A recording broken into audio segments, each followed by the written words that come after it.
Again, justice delayed is justice denied.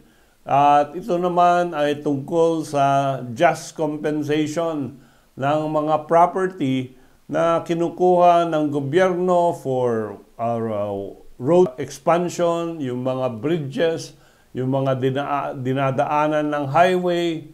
At ang sabi nila dito yung pagkuha ng private property ng DPWH or any government agency dapat bayaran kaagad ng DPWH. At ito yung kaso ni Tamparong versus DPWH, no?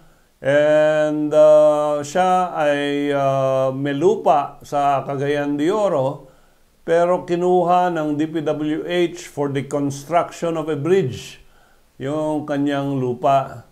Yung landowner, until the time of his death, noong 2018, hindi nabayaran. At ito ay, ang sabi ng court is that time indeed is costly to squander.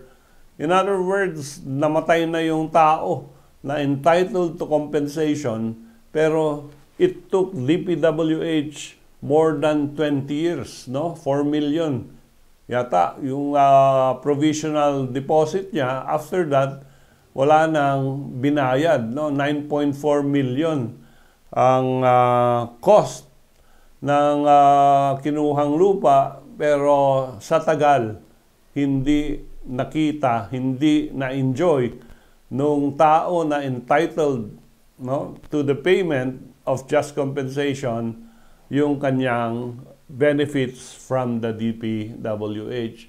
So, ang sabi ng ating korte, all properties that are taken for public use should be without delay immediately paid by government